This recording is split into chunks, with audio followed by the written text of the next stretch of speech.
What's going on, boys? Today working on the electric e-bike, and I am absolutely god awful because I already started tearing this down like a week ago. I even got all the parts ordered. They're sitting over here in some boxes, and I ordered some wrong parts, and I've had time for those to come in again. I also got a new look.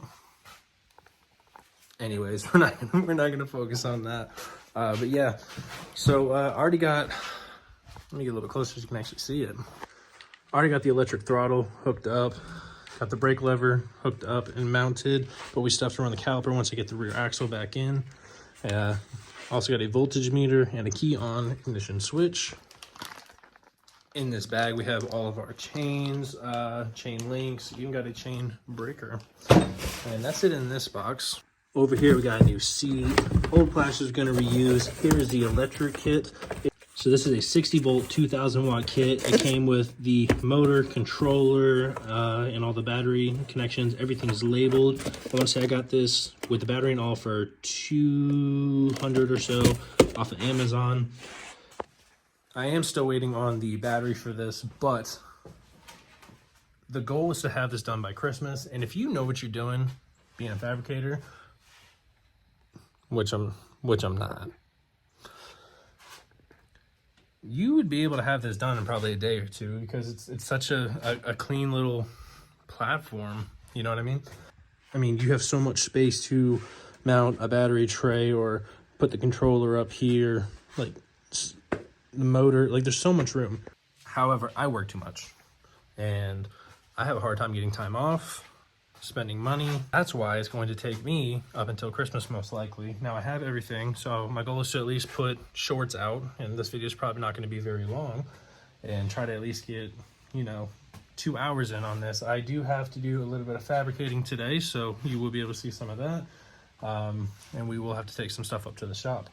This is a good point that I should say, if you guys are not subscribed to the channel, please subscribe. We're trying to get to 1,000 subscribers so we can get monetized and I can get some more money coming in.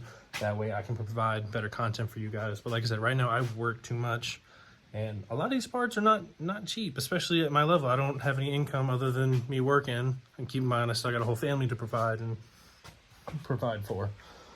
So yeah, make sure you get out there and subscribe, contribute to society.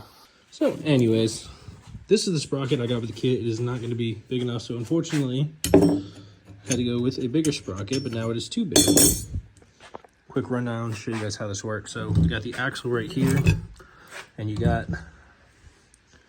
these splines that go on the axle over here, and then you just got this shim to pretty much bolt up to it. Not shim.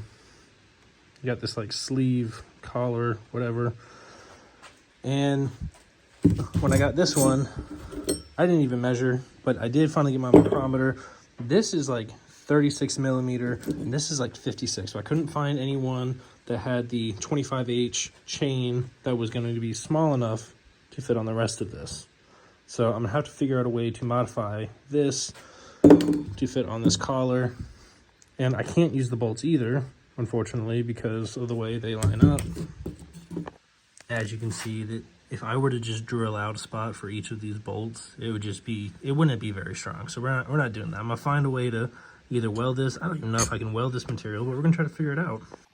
No, it's not the right way to do it, but again, that's why this is Lost Etiquette Garage. We don't do things the right way. We just make it work, pretty much. So yeah, the main goal today, get us up to the shop, figure out how to fabricate it to fit, work properly how I need it to, and then I might come back here if I have some time and we'll slap this axle back together. Probably in the next video, I will start learning how to, well, not learning, but I'll start trying to mock up the motor, chain, and then I got to figure out how to build a tensioner. And I don't want to do like, not a tensioner, but I figure out the adjustment. So I might fabricate this to have a plate that I can just kind of adjust the screws to slide the motor out. I don't know yet. So without further ado, we're gonna hop in the truck, take us up to the shop, see if we can make this work and try to get it as straight as possible. So you guys can see the predicament. Yeah, we gotta figure out how to line this up as straight as possible and get that welded on there so that we have a sprocket that will work. Alrighty guys, we're at the shop. I'm gonna drag out this welder, get it all buttoned up, and we're gonna go over to our little welding station and hopefully I can weld this up. Like a little cowboy lasso.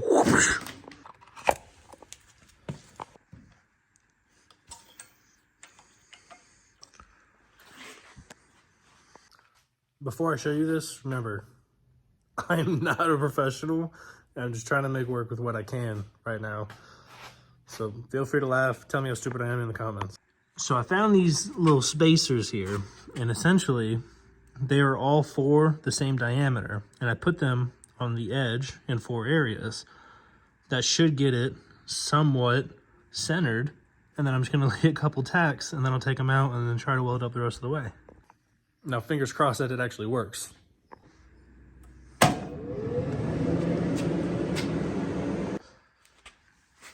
Yeah, it's ugly, but I think it's gonna work.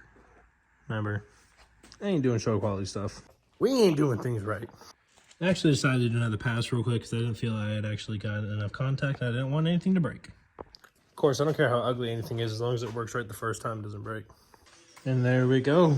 Whole part is officially complete. It doesn't look like it's warped too bad, but I guess we won't know until I get on that axle and see it spinning, but with the naked eye, looks all right.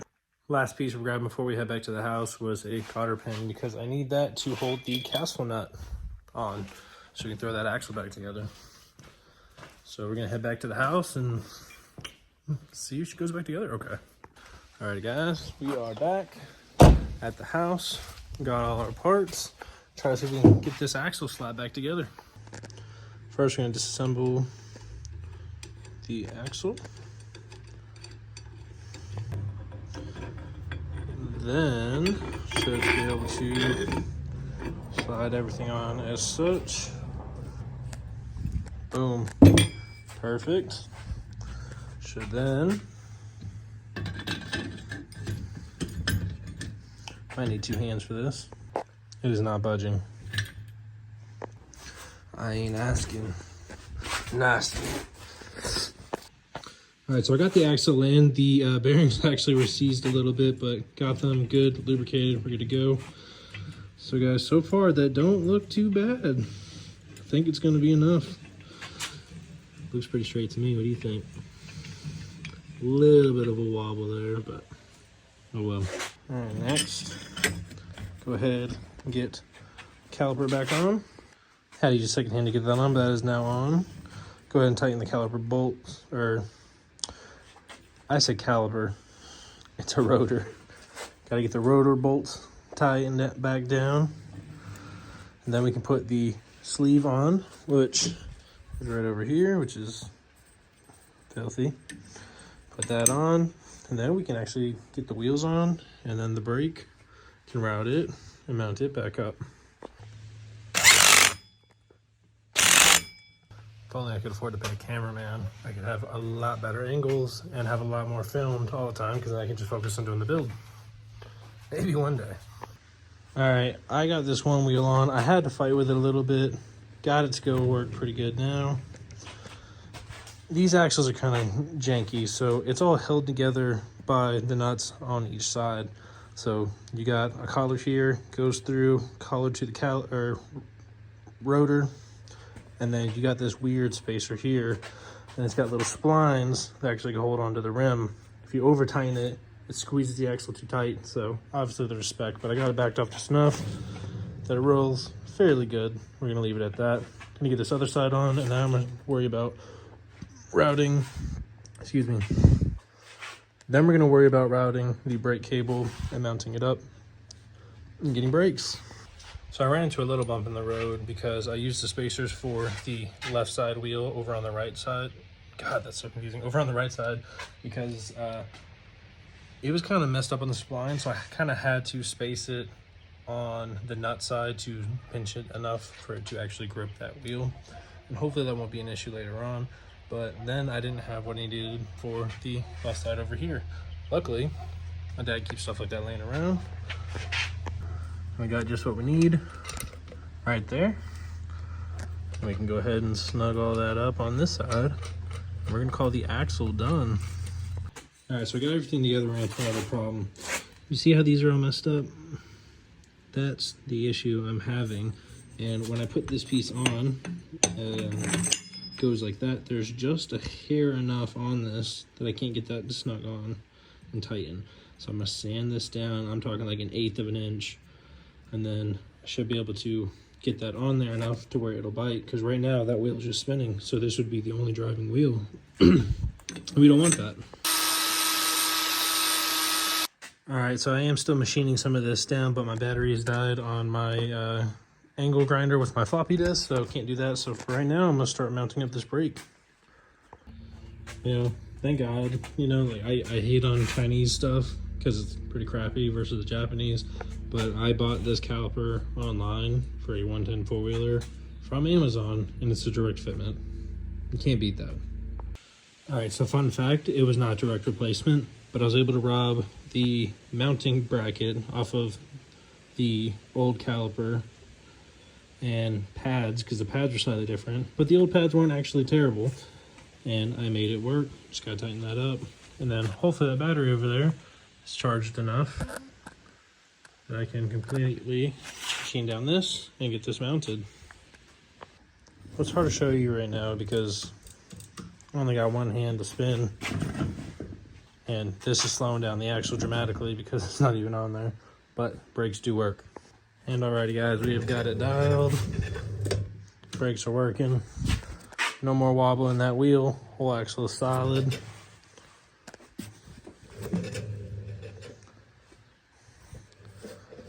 I think those bearings you need replaced eventually, but that'll be another day.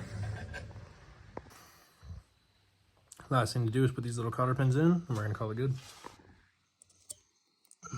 Boom. Alrighty guys, so that's gonna be it for this video. We now have a complete roller, which means next time you see this, we're gonna be mounting up the motor, the battery, well, maybe not the battery, depends when it comes in, but the controller, and then pretty much gonna have to do just like plastics after that.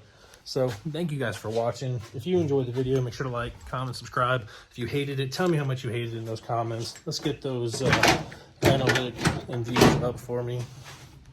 And yeah, until the next time I see you. Peace.